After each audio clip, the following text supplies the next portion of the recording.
Good morning friends. आपका स्वागत है हमारे YouTube channel learning point with Abhishek में डेली स्टेनो डिक्टेशन में। दोस्तों, अगर आप चैनल पर पहली बार आए हैं तो चैनल को सब्सक्राइब कीजिए और बेल आइकन प्रेस कीजिए ताकि आने वाले वीडियो की नोटिफिकेशन आप तक पहुंच सकें। वीडियो को लाइक कीजिए, अपने दोस्तों को शेयर कीजिए और अंत में हमें कमेंट करके ज़रूर बताइए कि आपको ये डिक्टेशन कैसा लगा।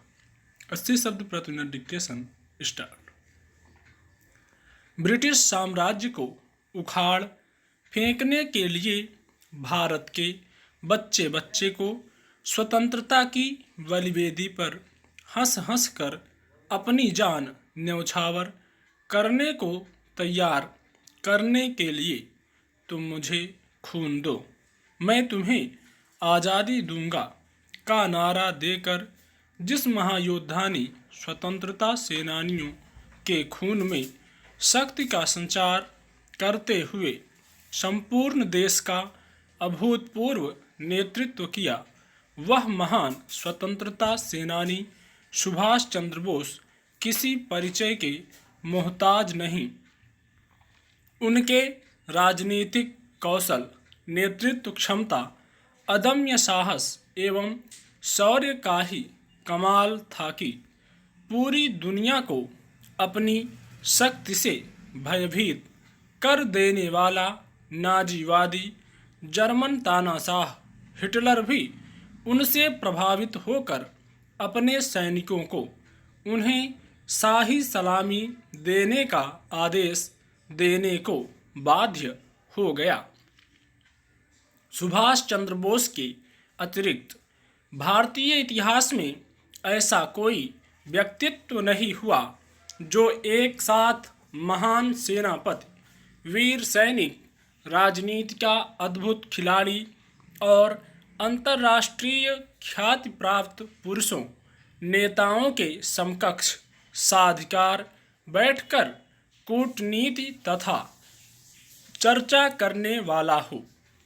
महात्मा गांधी के नमक सत्याग्रह को, नेपोलियन की पेरिस यात्रा की संज्ञा देने वाले सुभाष चंद्र बोस एक ऐसे व्यक्तित्व थे जिनके पांव लक्ष्य से कभी पीछे नहीं हटे तथा उन्होंने जो स्वप्न देखा उसे साधा।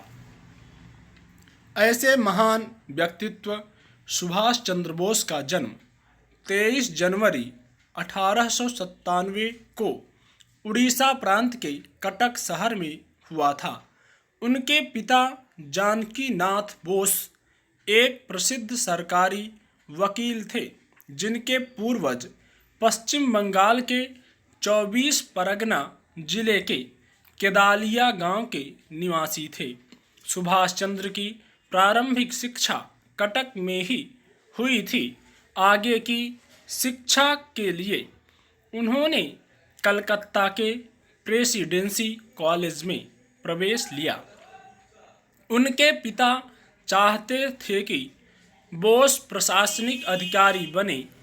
अपने पिता के इस स्वप्न को साकार करने के उद्देश्य से कलकत्ता विश्वविद्यालय से बीए करने के बाद वे इंग्लैंड चले गए और वर्ष 1920 में भारतीय सिविल सर्विस की परीक्षा में चौथा स्थान प्राप्त किया। उस समय आईसीएस की परीक्षा पास करना आसान नहीं था। इस महत्वपूर्ण उपलब्धि को प्राप्त करने के बाद भी उन्हें अंग्रेजों के अधीन कार्य करना स्वीकार नहीं था, अतः उन्होंने यह नौकरी करने से इनकार कर दिया और देश के स्वतंत्रता संग्राम में कूद गए। अंग्रेजों के खिलाफ अपने संघर्ष की शुरुआत करते हुए सुभाष चंद्र बोस देशबंधु चित्तरंजन के सहयोगी बन गए। प्रिंस ऑफ वेल्स के स्वागत के बहिष्कार में उन्हें प्रथम बार गिरफ्तार कर 6 माह की सजा दी गई। वर्ष 1924 में जब देशबंधु कलकत्ता के मेयर बने तब सुभाष चंद्र को उन्होंने चीफ एग्जीक्यूटिव ऑफिसर बनाया। उनके स्वतंत्रता उन्मुखी कार्यक्रमों एवं क्रियाकलापों से भयभीत होकर सरकार ने उन्हें उसी वर्ष फिर गिरफ्तार कर जेल भेज दिया, पर वह उन्हें अधिक समय तक कैद नहीं रख सकी और 15 मई 1927 को उन्हें रिहा कर दिया गया।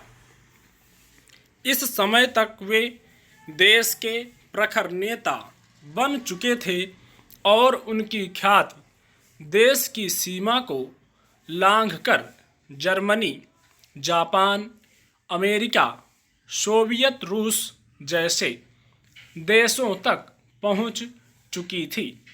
26 जनवरी 1930 को कलकत्ता के मेयर पद पर रहते हुए नेताजी ने आज़ादी के दिन की घोषणा के साथ विशाल जुलूस निकाला, जिसके कारण उन्हें फिर गिरफ्तार कर असहनीय यातनाएं दी गईं।